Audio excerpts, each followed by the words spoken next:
Thank you, guys.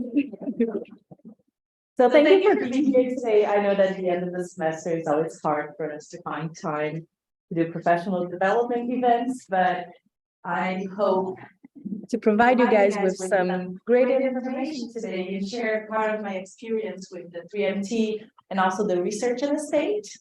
And I would like to start my presentation by, it was working before. It happens all the time. Let me see if it goes back again. Yeah, it's fine. I can just. You have to click on the presentation. Oh, yes, that's right. So one thing that I like to do when I'm presenting, and I could not do that at the 3MT. We're going to go over the rules of 3MT, but I did that at the research in the state. And every time I have a poster presentation or oral presentation, or when I'm teaching a class at K-State, I feel like the students always get more connected when they can see in their hands what you're talking about. So I brought some examples to show you guys. And I usually make random plates, or I just bring samples to show the students. So the first one that I'm around is just a bunch of soil aggregates. I teach about soil carbon and mycorrhizal fungi. So I usually show the students how the soils get clumped together, the aggregates get stabilized when we have a lot of fungus, and how they look powdery when we don't have the stability that we would expect with the fungi. So I usually pass this around so the students can have a closer look to the concepts that we're talking about. And I also have the small equipment that I use. We don't have to use that, but it's something that I learned in the Tri-Societies meetings, and I feel like it's always useful for us. That's an augmentation glass, and you can get that from Amazon for like $6. So it has a light. I'm going to be passing this around too, so if you guys want to look at the soil aggregates with the augmentation glasses, I feel like the students and the population, when they're watching the presentations, they always appreciate holding them.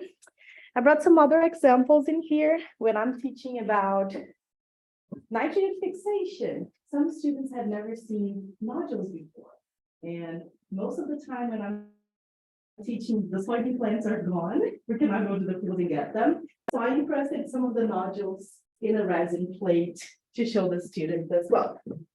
So I'm not saying that you have to do this, but I'm just showing you some examples of what I do, and I think it helps to keep the students engaged. When I'm teaching about mycorrhizal fungi, that's what I do for my research. I show that when the roots turn blue, it means that they are reacting with the chitin cell wall from the fungi. So if you look at the roots that I brought here, you can see that if it's whitish, it doesn't have a lot of fungus, but when it's blue, mycorrhizal fungi is present. And when I teach about ectomycorrhizal, I brought the basidial carp or the mushroom that it forms over the surface. I believe that most people would never see that in real life, so it's good to just give them the chance. But for one thing that is in common for every presentation that I give is that I try to bring real life examples, and I try to explain to people in a way that people without an agriculture or science background would be able to understand. And if you guys are interested in working with the 3MT or research in the state, it's very important, especially for those two competitions. They want to evaluate you in your ability to make the general population understand your research. So it's hard when I go there and I'm like, this kind of mycorrhizal fungi, they don't care. Like, they want to understand what happens, what that fungi do, how beneficial that can be for farmers, for general population. So most of the time, we don't need to use the big words all the time. If we find a way that is relatable to present the information to people, they usually appreciate much more. So a strategy that I usually use is bringing my prompts to class, but also slide preparation. One thing that I learned, and it was supposed to be showing like this and it's cutting out the corner, is that the students like to see the anticipation of what you're going to cover on your presentation. And this I learned from Rachel Vinstra from your group. Now she's a professor. Rachel is an amazing presenter. And when she was presenting her teaching seminar, I noticed that she was also putting the topics that she was going to talk about on the corner. And that was really good because we would know in which part of the presentations she was at that moment, and you could estimate how long the presentation would last. So now every time I do a presentation, I make sure to keep my topics on the side so people can see what I'm going to talk about, and it's easier for them to follow the track of things that I'm thinking about.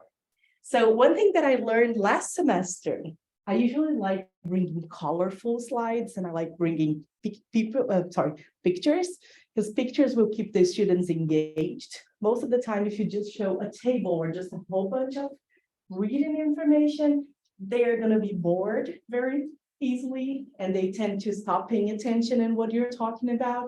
So what I noticed is that there's a way that I can bring the photos, bring the information so the students know what I'm going to talk about. And I like animations, but you don't have to do that. It's just, I like it. And one thing that I learned, these are just examples of the class that I teach for soil microbiology. One thing that I learned is that animations would work well, but they prefer neutral colors. So I love blue. This is one of my favorite slides. But one student told me that they have a hard time concentrating when the colors are too strong. So getting feedback from the students really help. And I wanted to share this feedback with you. So when I look at this slide, I really like the blue, but for some students, it's harder to concentrate when it's very, very blue. So when I do it again, I'll probably do the background white and just keep some shades of purple at the top, so I don't diverge the attention of the students from the topic. Does it make sense? Mm-hmm. So it always helps me like to see if they're enjoying that, because most of the time, like I love colors, it doesn't bother me, but I want to make sure that my classes are inclusive and that all people can benefit from that. So I brought some other examples. Of course, when we're presenting our research, we need to use tables, and we need to use graphs as well. One thing that I do to make it easier for them to understand is I always highlight the portion that I'm talking about. So sometimes you can be talking, and a huge table is there. The students are like, I don't know if I read the table or if I look at you, if I listen to you. So usually if I'm talking about this part of the table, I'm going to highlight that part of the table, and I'm going to be following with the student or with the person that is watching my presentation, so they know which part they should be engaged. And especially, I don't like adding a lot of text because the person will try to read and they would lose the track of the conversation, because we cannot do both at the same time. And also pictures and pictures and pictures. I love bringing pictures. It's the best way for the students to look at what you're talking about. And one thing that I learned last year, and now I do with every single presentation, is that I always put the source of where I got that picture from, not just for copyright purposes, but also if the students want to learn more about that, they can click on that and they can learn even more of what you already explained. Does it make sense? Sometimes I will be coughing because I'm allergic to chalk. I forgot to mention to you guys before. And I'm really, really allergic to that. So I was coughing a lot before, but now that I'm talking, it's better. So I just brought some slides just to show you guys as examples. So let's say that I'm teaching about ectomycorrhizal. I did not need to bring a lot of pictures, but the students are most likely going to remember the topic with the pictures than without the pictures. And every time I have the chance, I try to bring a fun fact about the topic that I'm talking about. Here, for example, I was talking about ectomycorrhizal fungi. And I don't know if most people know, but the truffles that the farmers can produce as an additional source of income can be very expressive. If you look at the black truffles, they can make over $300 per pound. And for the white truffles, it goes over $3,000 per pound. So I usually try to bring some interesting information, because even if that student is like, oh, I'm tired, I'm thinking about the dishes that I have to wash when I go home or something like that, they'll be like, oh, that's interesting. And you catch their attention again. So I usually try to do that, especially in presentations that are not as formal, as professional. Like if we present at the tri-societies, there's not something that I can do all the time, but if you're presenting a seminar or teaching a class, this is something that I really enjoyed from other professors and I'm trying to incorporate into my teaching styles. And then when I'm teaching about this topic, I always like to tell some anecdotes. And the storytelling is something that I feel like really helps the students to get connected when I'm presenting. For example, before, a long time ago, they used to train pigs to look for the truffles. The truffles are not going to be all the way up to the tree, like looking for you and waiting for you to collect them. They stay under the ground. So they used to train pigs. And because of the earthy smell and very characteristic smells of the truffles, the pigs would find them, but they would also eat them. So they found out that the pigs were eating half of the truffles that they were finding. So they decided to train dogs. So dogs can now help us find the truffles, but they don't eat the truffles. So I always try to find some fun histories to tell about and also show how we can use that in real life. If you guys are interested, have you ever tried truffles before? It's really good. I never tried the truffles because they're very expensive, but I had the olive oil with the truffles. Oh my God, it's so good. You can put that on fries from McDonald's and that becomes a gourmet meeting instantly. It's really good. So yeah, if you guys want to try it, it's easy to find on Amazon. The olive oil one is very cheap, but the real one is very expensive. But if you ever go to a very fancy restaurant, you're probably going to remember this class when you see the truffle portion. Also, I gave an example about the soil aggregates that I was passing around. I usually show the aggregates when I'm talking about them in the class content. I will not get to the beginning of the class and start passing things around like I did here. I usually try to save them until I have a context to show them around. So the reason why I'm showing the magnification glass and the soils was because sometimes we can even see the height from the fungi in meshing the soil particles together. And another thing that I like to do when I'm teaching about soils is try to show examples that are easily understood by people. For example, when I'm talking about hyphae from the fungi, I usually say that the hyphae are going to hug the soil particles together. So they keep it more stable and protected. It's easier for people to understand what hugging means than what enmeshing means. But I always make sure to say both of them. Especially if you're teaching an advanced course. Usually I struggle because I help Dr. Morberg with the freshman course and I help Dr. Rice with the senior course. The ways that you deal with those students, it has to be different. And most of the time I use simple terms for the freshmen and Dr. Rice will be like, hey, you cannot use that symbol with the seniors. You got to use both at least. So I try to use both. It depends on your audience. But if you're talking to farmers, for example, you're going to know your audience and try to find a way that they're going to understand better the way that you want to deliver your information. Does it make sense? So now about posters. There is an event here in K-State called Research in the State. It happens every fall. And I had a wonderful experience in there. So here's the poster that I presented. I'm just gonna drink some water.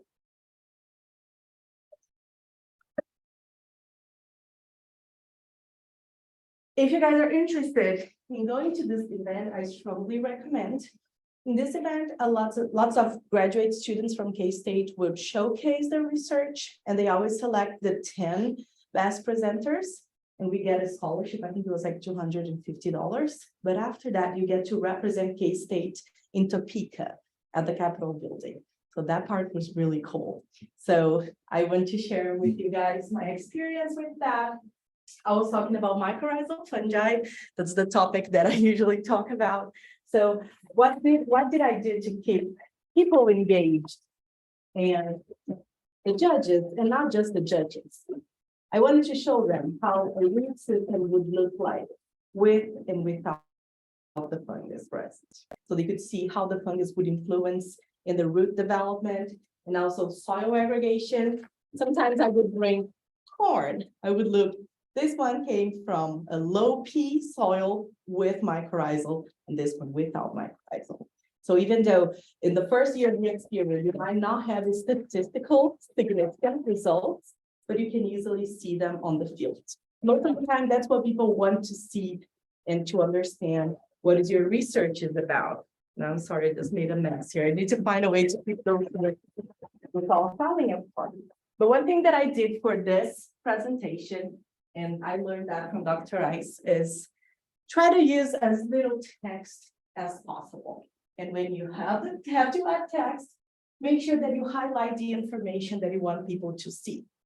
So in my introduction, I wanted the words are useful mycorrhizal fungi, 80% of all plants, diffusion limited nutrients, phosphorus, plant growth to pop up so people would know what I was talking about, what was the goal of my poster.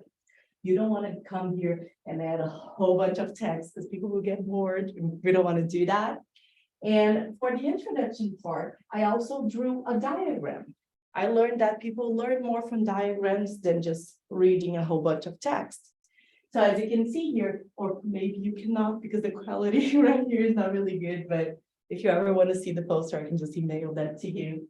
Here I drew how a plant would look like with the fungi expanding the root system and how it would look like without the fungi.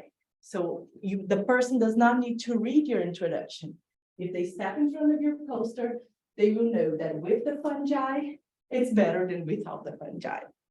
And the bubbles that I have over here, they have the key elements that I wanted to discuss. So like nutrient uptake, higher yields, you select what is more relevant for your research. But it's in a way that people do not need to actually read the entire thing. They will look at your poster and they will see what you're talking about. Does it make sense? I did the same thing for the methods. So for the methods part, instead of writing my methods, I prefer to do diagrams. So I showed without inoculum, it's just a flask of inoculum with an X at the top. With inoculum, just drew. And I mean, I like drawing, but you don't have to. You can just go to Google and get the pictures. I do this just because of copyright. Sometimes we can get in trouble if we use the images, but it doesn't have to be perfect either. Just draw them with a pencil and it's fine, it works. And I showed how many repetitions I had, soils from which places I got, and how many plants I would have in total. I selected some pictures of my greenhouse study so people could take a look and see what I was talking about. And that was very well received by the judges. Another thing, when you're showing graphs, especially for the research in the state, they don't want to see complex information. The goal of this event is to connect with the legislators from the state of Kansas and the general population. So if you show very complex graphs that people immediately step on and don't know what they're reading, the chances of them going to your poster and leaving is way higher. So I went to a simple bar graph. Of course, I have better graphs for my dissertation, but for this purpose, it was what people would receive better. So I put a graph that would be simple for people to step on and understand what I was talking about, and they don't have to read everything. I put bubbles right next to my graphs with the key information that I want them to take from that graph. That's what we call the take-home message. So when they look at this graph, instead of having to read the entire thing, they would just look in here and know that soils from the prairie would naturally have way more mycorrhizal than soils from an agricultural field, for example. Does it make sense? What I'm saying is just what worked for me. It's not a requirement or anything, but that's part of the feedback that I got from the judges. So I feel like it's good to share with you guys. We can always use that for our own presentations. Also, people like pictures. If you have pictures of your research, include the pictures. If someone is walking by, the chances of them to stop to look at a poster with a picture, with tons of pictures, is way higher than if your poster is just a lot of text. And my conclusions, I did the same thing. I did clean topics. I wish I could write even less than that. For me, it's a lot of text, but some information you gotta write. There's no other way to do it. But I highlighted the information that I wanted people to know. So the take-home message from my poster was clear to everyone that was in there. And usually, especially for the field, for the research in the state and the tri-society meetings, it's good for them to know what is the next steps. if you have next steps. What are you gonna do next? Because most of the time, like this one was a preliminary study from my field experiment. I did this at the greenhouse before I started planting the field. And then in this section, I wrote what I'm doing now at the field scale. So people would be interested. And as you can see here, I only put 2 graphs. I had like 10 different growth parameters that I was looking at, but they are not here. I just listed the graphs. And that's why I use the QR code for. The QR code is a powerful tool so you can get connected with people that look at your poster. So if you scan my QR code right now, you're probably not going to be able to see anything, but I can email my poster to you guys. But when you scan the QR code, it's going to take you to my link tree. My link tree is going to show you publications that are relevant to this paper. It's going to show my Twitter profile if the person want to see pictures of my experiments. It's going to link them to a PowerPoint presentation with all the other graphs and the stats from my experiment as well. So sometimes stats people would show up and they'll be like, oh, how did you do this or that? And you'll be like, hey, you can just scan here and I can show you. And with the phone of the person, you can show them and talk to them about your results. So you don't need to add all the information in your poster. The QR code really helps. One thing that the judges really liked, most people that were judging for the research in the state competition, they had no agricultural background, and they do that in purpose to see if you can explain to them in a way that they would understand. Then I included a video in the QR code, and that video will show how the fungi grows in the roots and how the roots would help nutrient acquisition, plant expansion, and everything. So they really liked seeing in simple terms how the complex name that I have in here would work. So I got a positive feedback about that. So feel free to use your QR code for all relevant information that you want to share. It's a good opportunity to connect with people. So share your social media. I was sharing the lab website as well, in case they wanted to see what other research we were carrying out in our lab and what other team members we have, or feel free to add any information that you think that is relevant. So yeah, this was my poster. And if you guys want to have ask questions right now, just raise your hand, or we can have time for questions at the end too. So now I'm going to talk about the 3MT. I would say that this one was one of the greatest challenges that I did at K-State. And when I signed up for this, I did not know how it was going to look like. Dr. Rice just emailed us and he was like, oh, it's an interesting opportunity, sign up. And I signed up. And then I was reading, I was like, how am I supposed to present my thesis in 3 minutes with one slide, no animations, I cannot bring things to pass around. And English is my second language. I was like, I should not have signed up for that. But don't give up. We can make it work. So what did I do? The first thing that I do every time I enter a presentation or competition, contest or something, I read the rules. It sounds very simple, but most of the times we skip the rules and go straight to watch what people did. Take a look at the rules first. The rules are very important because they're going to show you exactly what you can do and what you cannot do. So for the 3MT, they are going to analyze how much you can explain what you do to people from a non-specific audience. So in the judges there, we had people from psychology department, education, kinesiology, and they hardly ever put someone from your area. So they don't want to get biased. So make sure that you know how to explain that to a non-specialist audience. And the presentations have to be in spoken words. So we are not allowed to use poems, raps, songs. We also have exactly 3 minutes. You can talk less than the 3 minutes, or you can talk exactly 3 minutes. But if you talk 1 second after that, they cut you off. So it's important to know your time. Usually they're gonna have a panel like right next to you. So when you're talking, you can look at the panel and see how much time you have. But it's a bit stressful. It was a good experience, but it was very stressful for me because I like talking and I wanted to talk more. And that was just good for me to prepare more, to know like how to get the relevant information and not talk for an hour. So it was overall, it was a great opportunity. I'm going to show you my slides later, but you're allowed to prepare a single static PowerPoint slide that represents your thesis, and it's only one slide. So make sure that in that slide, you get all the relevant information that you need. Well, you don't want to bring a lot of information so people would not pay attention on you when you'll be trying to read your slide too much. You have to try to keep that simple. Bless you. You cannot add any animations, transitions, anything. It has to be as static as life. And also, you're not allowed to use sounds or bring any other materials to the presentation. So it's the rules are what makes it a little bit harder than I expected, but it was still a good opportunity. So what is the judging criteria? First thing that they're going to do is, do they understand what you're trying to say? Is your message clear?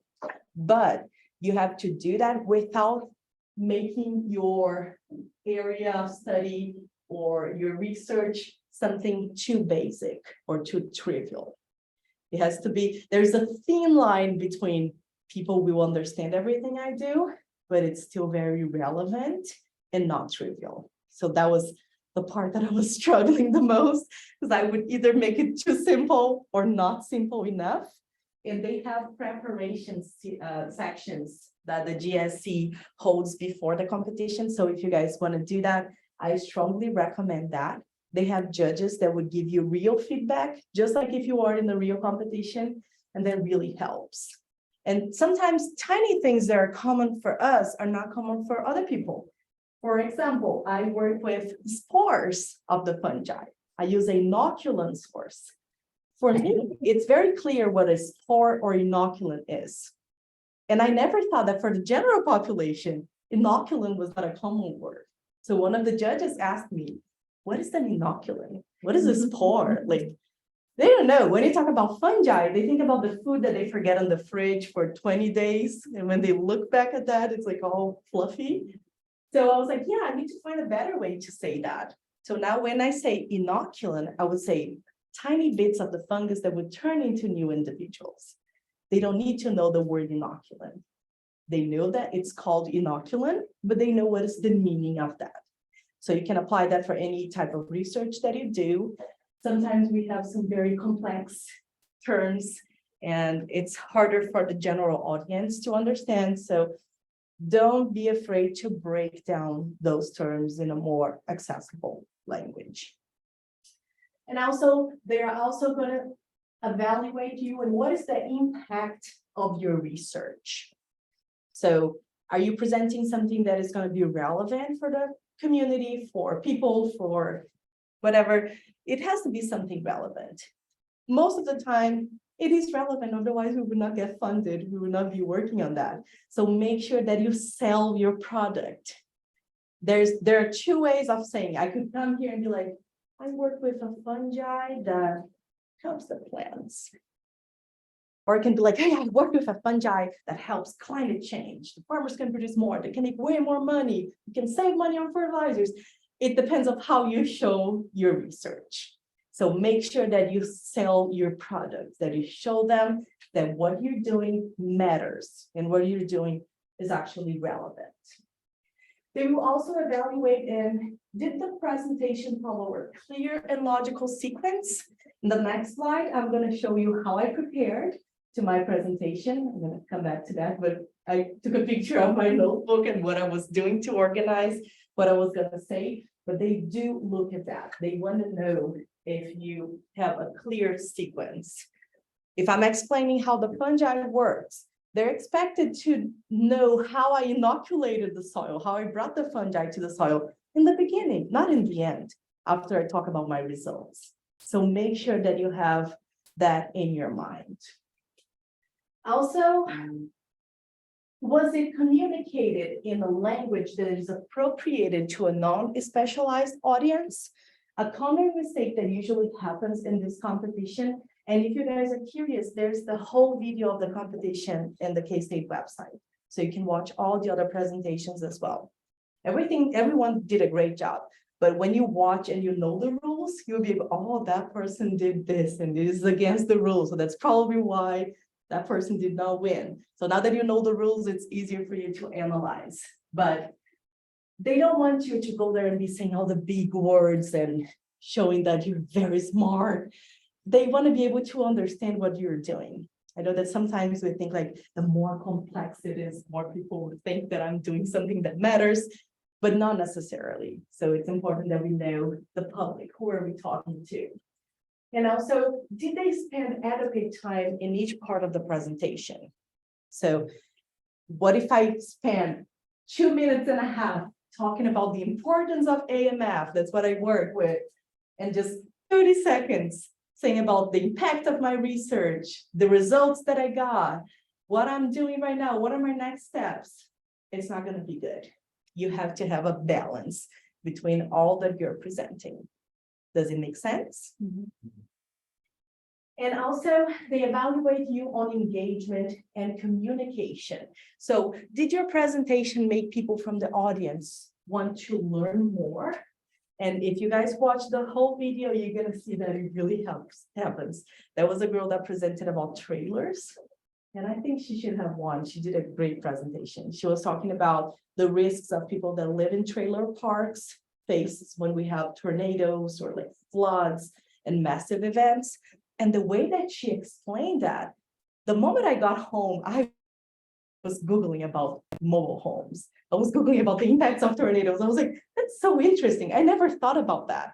So that's what they want to see. Do you talk in a way that people actually get interested about what you're doing? Do you make an impact on them, or they're just like, okay, next? I don't care. They want to see more. So make sure that you do that. Was the presenter careful not to trivialize or generalize their research? That's important too. There's a thin line between being too simple or making your research not important. So it's important to keep that in the middle ground. Also, was the person enthusiastic? Did they show enthusiasm when they were presenting?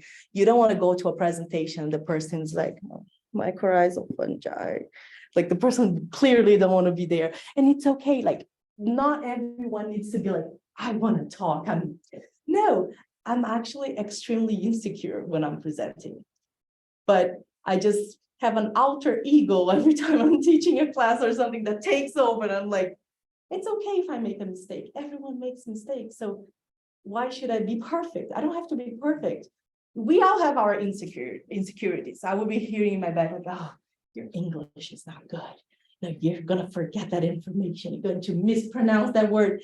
That will never stop happening. I have two options. Either I run away from everything and never present again, or I just pretend that everything is fine and I go there and present. That's what I usually do.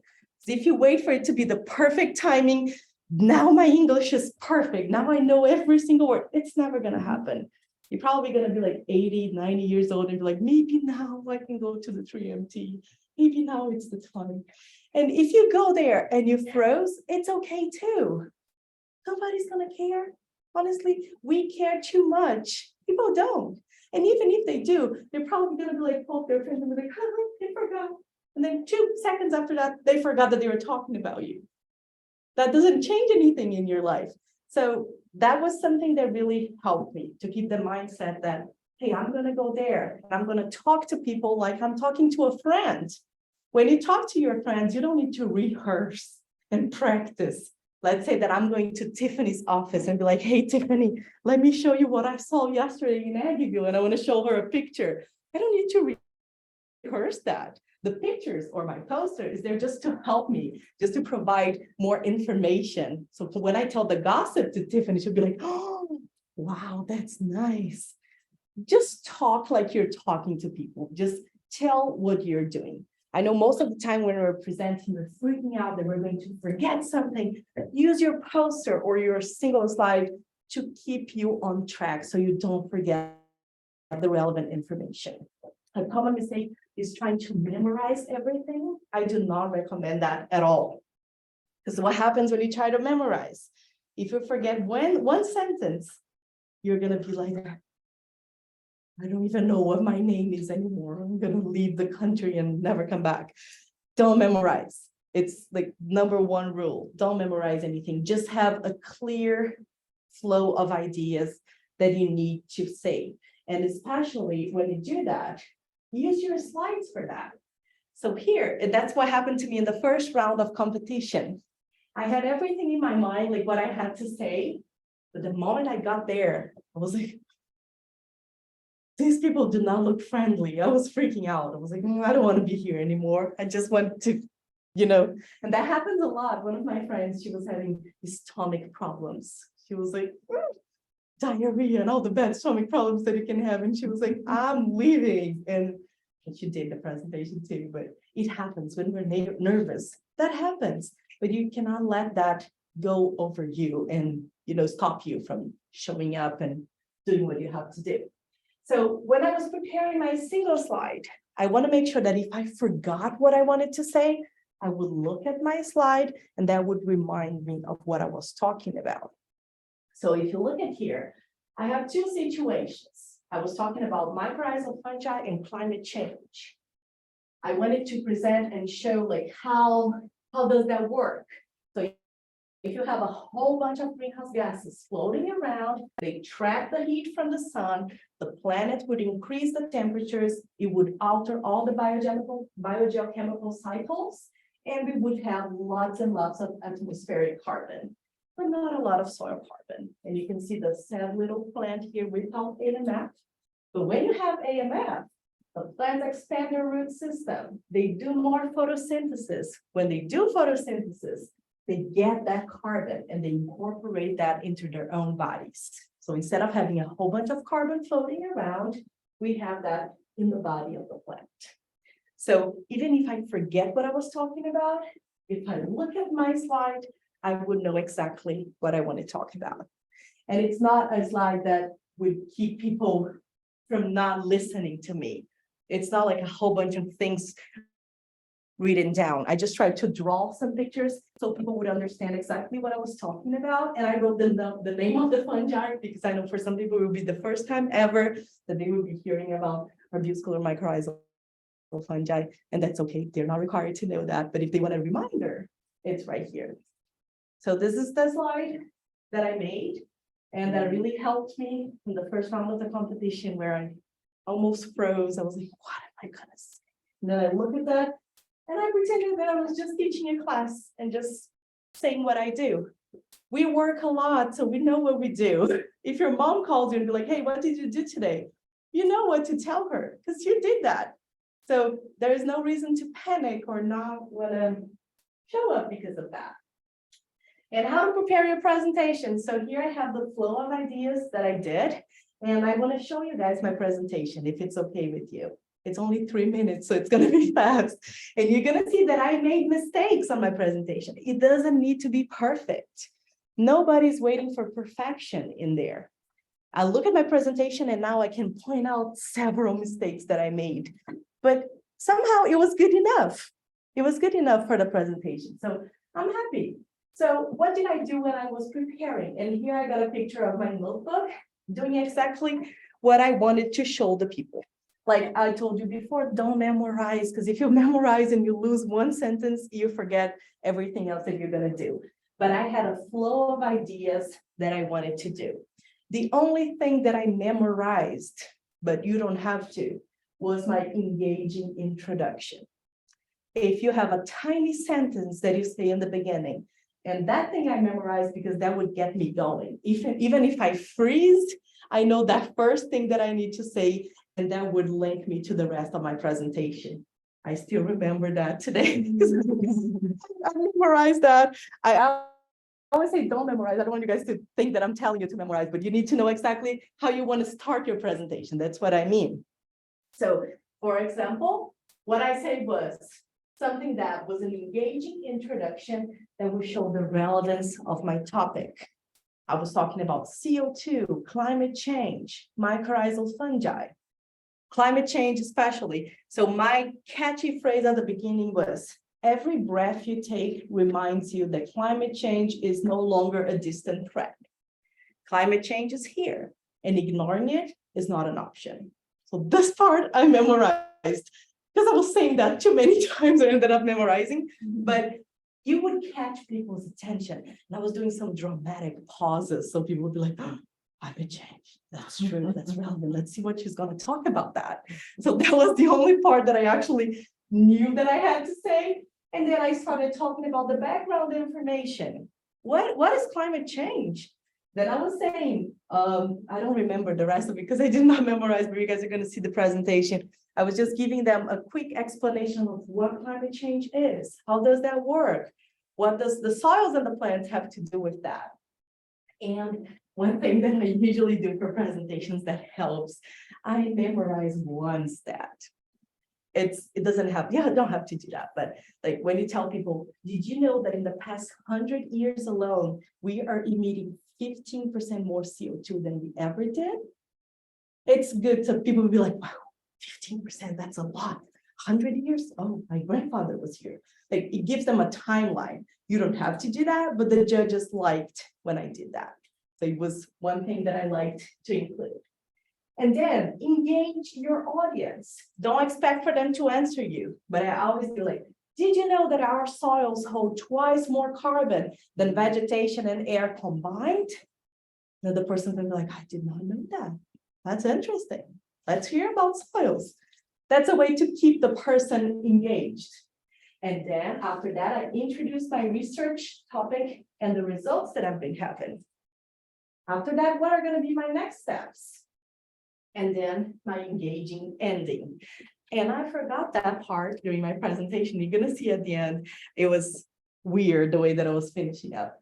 My plan was to be like, what was I planning? I was planning something like, it's my job to count how much carbon we can store in our soils and make sure that the carbon stays where it truly belongs. Then I would do a dramatic pause under the ground. It was supposed to be like all like movie stuff, but I forgot. You're going to see how I ended the presentation, but it was what I was planning to do. But make sure that you emphasize the relevance of your topic at the end as well. So when people leave, they remember that what you talked about is important. So I'm going to show you my presentation now. It's only 3 minutes. I think we just lost him. So Oh, people on Zoom. I'm sorry. Zoom close. No, the Zoom is. Oh, but people. Oh, no, Alexis is still here. Okay, it's just me. Oh, that's weird. Let me just share this. Why it's not showing up? It's showing up on Zoom, but it's not showing up in there. We got to Can you help me?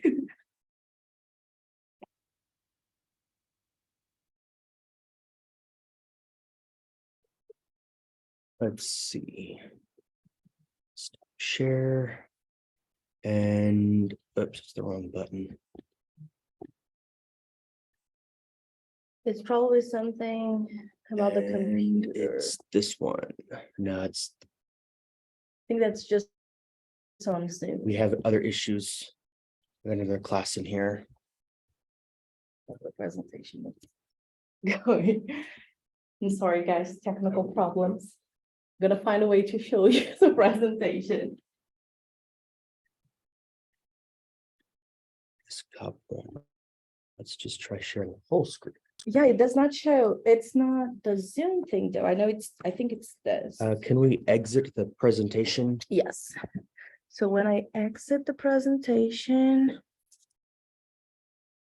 There that's we what they go. show. Not even my dog. There's a huge picture of my dog as my screensaver. Share but it's screen, not. and then let's try coming here. You have two screens, so you might be. Oh, that's true.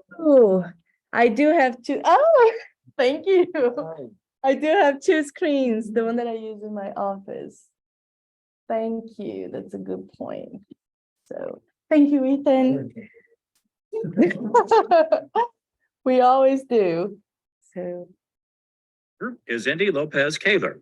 She is a PhD student in agronomy from Brazil. She enjoys painting, crocheting, and going on walks with her dog when she's not working on her PhD research. She aspires to be a college professor and researcher studying soil microorganisms to fight climate change and food insecurity. And he is also interested in soil carbon, teaching, and changing people's lives through education. Would you please welcome Endy Lopes Kailer?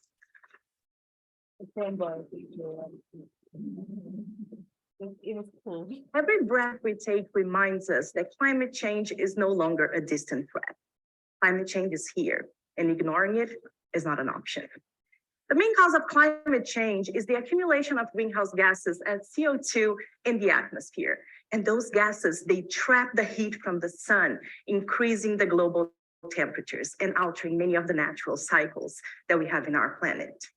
For instance, in the past 150 years alone, we've accumulated more CO2 in the atmosphere as we ever did before. It increased by 40%. It's a lot. But what if I tell you that the solution for this climate change problem might be right here under our feet? Yes, I am talking about our soils. Our soils hold twice more carbon than vegetation and air combined. And this carbon goes straight to our soil to improve soil health and also go back to our plants. Our plants have the extraordinary ability to get that CO2 from the atmosphere and incorporate that in their own bodies through the process of photosynthesis. And when those plants die, the carbon go again to our soil, straight to our soils, improving soil health. It's exactly the focus of our research here at K-State. We are studying a very interesting group of soil microorganisms called arbuscular mycorrhizal fungi, or AMF for short, that associate with the roots of around 85% of all the living plants. As you can see, when AMF is present, the plants produce much more roots. As the root system develops, the plant have access to much more water and nutrient than they would on their own. And the good news doesn't stop there. When you have AMF, they also release a glue-like substance in the soil that keeps the soil particles together. So we preserve the soil from erosion losses. What we've been doing in our lab and our preliminary results have shown excellent potential is introducing a commercial inoculant. And by inoculant, I mean a tiny pieces of the fungus that we add to our soils that generate new individuals. What usually happens, I want you guys to imagine the fungal network as a spider web. If you go to the soil and you till that soil, if you disrupt that soil, you're also breaking down those fungal networks. So what we're doing is we are introducing commercial spores, tiny bits of the fungus, to make sure that we can reestablish those communities and benefit from their ecosystem services. And for the next 2 years, it's our job to monitor how much carbon we can sequestrate from the atmosphere and to ensure that for the next generations to come, we're gonna have a healthy planet for me, for you, and for all our children and grandchildren. And to make sure that the carbon is gonna stay where it truly belongs, under the ground. Thank you very much. That's not what we had. I was kids, grandchildren. I just forgot what I was saying. And that's okay. They didn't know. They did not have my notebook, so they did not know what I wanted to say. So that's fine. What I wanted to tell you guys here is don't freak out if you don't say exactly what you're planning to say on your presentation. And today, when I watched that, I know that I made so many mistakes. I think I paused that on Zoom. Let me just, did I leave the meeting? No, it says resume. I think you'll have to stop share. Yeah. Okay. Yes. Okay. My presentation did not end. It will soon. Not yet. This shoe screen things, it's weird. But it's the last slide anyway, so people on Zoom, just bear with me. You just keep talking, I'm gonna. Oh, there you go. Perfect. So what I wanted to show you guys today is that you don't have to be perfect to go to those competitions, to present your research. And most of the time, it's not going to be perfect. And they're not seeking perfection. So as long as you go there and you do the best you can and you try to communicate like you're talking to a friend, you're going to do a great job. And if you guys have any questions about teaching, presenting, that I can help you. I'm also learning in the process. Of course, I'm not a specialist, but if I can share part of my experience with you guys, I'll be happy to. So feel free to ask any questions. And thank you for being here on your lunchtime.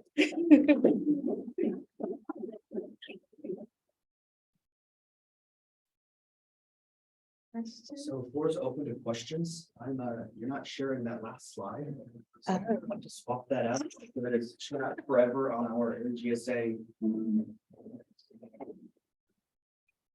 If you guys don't have questions, that's totally fine too. When you're producing your new poster or practicing for a presentation, let me know, I can help you. Be happy to help you. I really want to become a college professor, so every opportunity I have to talk and to teach, I take that. Even though most of the time I'm freaking out, I'm about to throw up, but I go there and I'm like, okay, let's do it. So if I can ever help you guys in any way, my office is upstairs and you can also just email me. My email is just here. It's gone too. But my email is Endy, Endy at psu.edu. Endy, Hi. can you hear me? Yes, I can. Okay. I have kind of a strange question, I guess. Do you have any, like, I guess you could call it like pre-show ritual you do before you go up and present to kind of help with your nerves?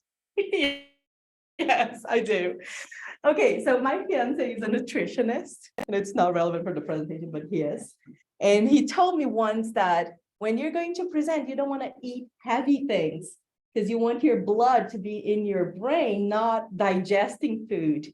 So I usually just eat something I eat something because you don't want to be hungry and your stomach's going to be like, oh, in the middle of the presentation. You don't want that.